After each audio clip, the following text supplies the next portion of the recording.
Welcome, everyone, and thank you for joining us today. I know how packed calendars can get, so I really do appreciate you all carving out about 30 minutes with us. My name is Ken Chikanovich, and I'm with Summit Business Technologies. Summit Business Technologies is a cybersecurity-focused IT services and consulting firm based in Millersville, Maryland. We are an RPO, and that means we work closely with organizations navigating CMMC preparation. Our proven VCSO program takes you from gap analysis to third-party assessment and covers every step in between. We have successfully guided numerous clients through this process and into the C3PAO assessment. Through that firsthand experience, we've seen where companies most often run into challenges. In this webinar, we're going to walk you through the most common CMMC pitfalls and, more importantly, how to avoid them before they impact your certification process. Joining with us today as well is Jermaine Ross, one of our virtual CSOs and a certified CMMC professional. Jermaine, can you take a few minutes and tell us a little bit about yourself and your background? Sure.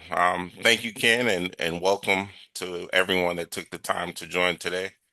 My name is Jermaine Ross. I'm a United States Air Force veteran, cybersecurity expert with 10 years of experience, currently specializing in virtual Chief Information Security Officer leadership, CMMC compliance, and NIST-based frameworks.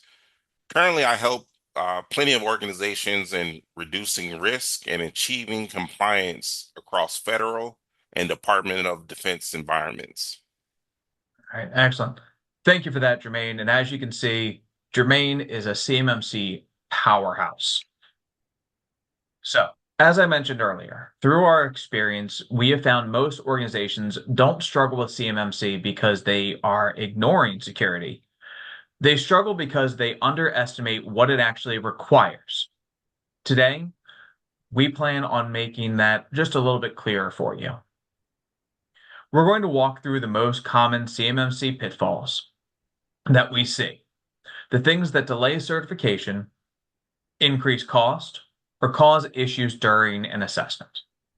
And more importantly, we're going to look at how to avoid them. Remember, this isn't theory. These are real issues we see during remediation and pre-assessment work. So if you take one thing away from today, it should be this. CMMC is not impossible, but it is very unforgiving if you approach it casually. One other additional point we want to highlight, especially for the Maryland-based organizations joining us today. There are state incentives available that can help offset the cost of getting CMMC ready. Maryland offers the Buy Maryland Cybersecurity Tax Credit. This program helps companies get a reimbursement for a portion of your investment in CMMC preparation projects like gap assessments, remediation, and any compliance efforts. Summit is a qualified Maryland cybersecurity seller. That means we're able to help organizations take advantage of this tax credit as part of their CMMC journey. For many companies, this program can significantly reduce the overall cost of getting prepared. All right, Jermaine, let's get into it. All right. Well, thank you, Ken, again. Okay, so before we get into pitfalls, I want to level set very quick. CMMC, also known as the Cybersecurity Maturity Model Certification, is required for organizations working with the Department of Defense that handle federal contract information, also known as FCI, or controlled unclassified information, referred to as CUI. Certification is mandatory for most defense contractors. And for most organizations handling CUI, it requires a formal assessment by a certified third party, referred to as a C3PAO. And this process is overseen by the Cyber AB. This is not like some other frameworks where you can self-attest and just move on.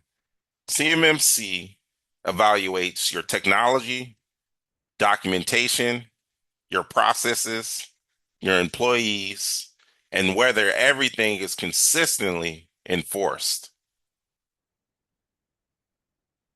All right, next we're going to talk about how CMMC connects to the NIST framework. One important clarification, because this still causes confusion, CMMC Level 2 is built directly on NIST Special Publication 800-171. Same 110 requirements, same control families. The difference is not what the controls are, the difference is how rigorously they are evaluated. Those controls are evaluated through a formal assessment. In that assessment, your organization is going to need objective evidence. That evidence is going to be artifacts or proof that controls are actually followed, not just written down. If you've been working towards NIST 800-171, good news. You're not starting from scratch, but CMMC raises the bar significantly. Now let's talk about where organizations most commonly get tripped up. Pitfall number one, underestimating the scope of CMMC. This is the first and probably the most common pitfall that I've seen. Organizations assume CMMC is mostly about security tools, the antiviruses, multi-factor authentication, endpoint protection. And while those things matter, they're only one piece of the picture. CMMC also includes access control processes, incident response documentation, personnel screening, audit logging, media protection, and governance. And more importantly, it evaluates whether those controls are documented, followed consistently, and enforced by leadership and decision makers. Most organizations start too late because they underestimate the scope. Budgets aren't aligned, leadership isn't prepared for the operational impact, and what looked like a technical project turns into an organizational one. The solution is simple. Start with the gap analysis early. Understand where you are today versus where you need to be. Build a realistic roadmap and avoid the last minute scramble during the assessment. Pitfall number two, lack of documentation. This is also a big surprise for most organizations. They say, we already do that. And often they're right. They do that. But under CMMC, it is not, if it's not documented, it doesn't exist. Assessors are specifically looking for policies, procedures, your system security plan, your plan of action and milestone document, and evidence that you're reviewing controls at a periodic basis. Without the documentation of processes, you can easily make common mistakes like copying templates that don't match reality, policies that don't reflect actual systems, and no proof that processes are even being followed. CMMC requires controls to be established, maintained, enforced, and measurable. The fix to this is easy. Start building documentation early and make sure it reflects what you actually do. Train your staff on it and review it regularly. Documentation is often underestimated, but scoping mistakes can be even more expensive, which brings us to pitfall number three. Pitfall number three, misidentifying CUI scope. If there's one area that can dramatically impact both cost and outcome, it's scoping. If you don't clearly define where CUI lives, how it flows, who touches it, and what systems interact with it, you run into two problems. Problem number one, overscoping, and problem number two, underscoping. With overscoping, everything gets pulled into scope. Your costs increase and complexity increases as well. With underscoping, you miss systems, and that can result in a failed assessment. Here's the key point. Scoping is not just a technical decision. It's a business strategy decision.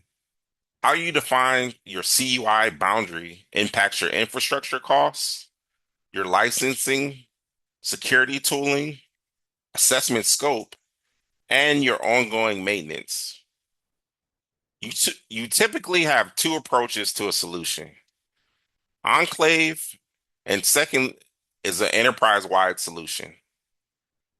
With an enclave, you have a smaller, segmented environment. Only users that touch CUI need to be within that environment. It usually comes at a lower cost if configured correctly. With an enterprise-wide approach, you get a simpler design, but oftentimes it comes at a higher cost. It has a broader impact on all the users within your organization. The most attractive difference for most organizations is the timeline between the two. The Enclave solution offers a quicker timeline, with preparation happening as quick as 90 days, versus the Enterprise solution sometimes taking over 120 days for full implementation. While there's no universal right answer, Enclave, enterprise-wide, it depends on your organization, your long-term strategy, and most importantly, your budget. Pitfall number 4, weak evidence collection. Another major pitfall is evidence.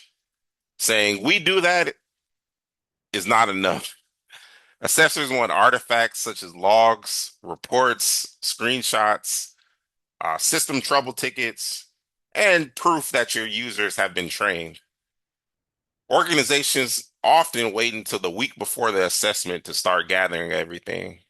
This can lead to missing logs, gaps in documentation, and a lot of unnecessary stress. Assessors are looking for objective proof, consistency over time, and repeatable processes. This means you have to be proactive. Build your evidence library during remediation and not at the end. Pitfall number 5, poor employee training. This is where the interview problem comes in. CMMC assessments include interviews of your staff. This is where things can quietly fall apart. If employees don't understand what CUI is, how to report incidents, or their responsibilities, that's a red flag by an assessment team. CMMC is not just end user training. Different roles have different responsibility. Your IT team is responsible for enforcement and logging. Your senior executives handle governance and risk decisions. Human resources handles personnel security. And your users are responsible for day-to-day compliance. If any of those groups aren't prepared, it's going to show during the assessment. So how can we address that? Employee training. Employee training needs to be role-based, ongoing, and reinforced. Tabletop exercises help, and working with someone experienced can prepare them for the interviews. The pattern we see is that organizations struggle when they treat CMMC like an IT project. They start too late, they ignore scoping strategy, they underestimate documentation, scramble for evidence, and overall, just they're not prepared. Organizations succeed when they are proactive. Successful organizations start early, assess gaps properly, scope intentionally, build documentation alongside implementation, and they train their users consistently. And one thing I want to emphasize before we wrap up the pitfalls, when organizations run into these issues during an assessment, The impact isn't always immediate, but it is significant. If you're unsuccessful during your assessment, you're not just making a few quick fixes and then trying again the next day or the next week. In many cases, it can take months before you're able to go back for another assessment. That can mean delays in certification, pressure on pressure on your existing or upcoming contracts, and because you have to do a full assessment again, additional time and cost to get back to a ready state. So the goal here isn't just to get through CMMC, it's to approach it the right way the first time. That's really the difference between organizations that move through this smoothly and the ones that get stuck. There are many pitfalls companies can fall into. Today, we've only listed 5 possibilities: underestimating scope of CMMC, lack of documentation, misidentifying CUI scope, weak evidence collection, and poor employee training, among many, many more. And because you've all attended today's webinar, I'm going to let you in on a hidden pitfall: not being prepared for the full cost of CMMC certification. Many organizations underestimate the true cost of achieving CMMC compliance, focusing only on audit fees while ignoring the broader financial impact. Companies often miss the cost of a pre-assessment. This can include, but is not limited to, gap assessments, consultations, and internal labor. Additionally, they often miss technology investments or security tools that are needed, like a multi-factor authentication, SIM, endpoint protection, or logging systems. Process and policy development. This could mean this could be documentation, incident response plans, or just overall policies, organizational policies. Companies often miss remediation efforts. This is probably the biggest one. Fixing identified gaps can be the most expensive phase. And finally, ongoing compliance costs. This includes continuous monitoring, updates, and recertification if needed for CMMC. This poor planning will cause budget overruns mid-project, delayed certification timelines, loss of contract eligibility, and operational disruption from Rust implementations. As a reminder, CMMC is not just an audit, it's a full organizational transformation of your cybersecurity posture. So, how can organizations avoid this hidden pitfall? Number one, conduct a gap assessment early. Build a realistic phase budget. Prioritize controls based on impact. Plan for ongoing, not one-time cost. And the most important one, partner with an experienced compliance organization. I've through my experience, I've seen this too many times where just by not partnering with an experienced team, organizations are wasting a lot of time and resources. In short, it all boils down to one thing: the 6 Ps. Proper planning prevents piss poor CMMC performance. I have heard the 6 Ps far too often. I guess this time it's the 6 Ps and a C. So thanks, Jermaine. Thank you for providing with all of that information. I know it was a ton that we provided today, so really appreciate you going over all of that. So we're going to go ahead and leave you with this. CMMC success isn't about buying more tools. It's about making deliberate decisions in scope, documentation, governance, and culture. Remember, the earlier you address these areas, the smoother your path to certification is going to be. So I hope this was helpful. If it was, the next step is simple. Have a conversation with us. Not only did Jermaine give you a hidden pitfall, but in addition, I'm going to give you all something else. We're going to be happy to talk with happy to talk through what CMMC looks like for your organization. And if you are a Maryland-based company, provide you with insight into Buy Maryland cybersecurity. Jermaine already, as I said, Jermaine already gave you that gift, but I'm going to give you another. We are offering a complimentary 30-minute conversation with one of our CMMC professionals. You'll see a link to connect with us in the chat, but if you missed it, it'll be included in our follow-up email. You can reach us through our email at sales@summitbiztech.com or simply call the number on the screen. Remember, there's no pressure here. This is just professional feedback from a CMMC professional. I want to thank you all again for your time in joining us today. We all really appreciate it, and we look forward to speaking with you soon. Have a great day.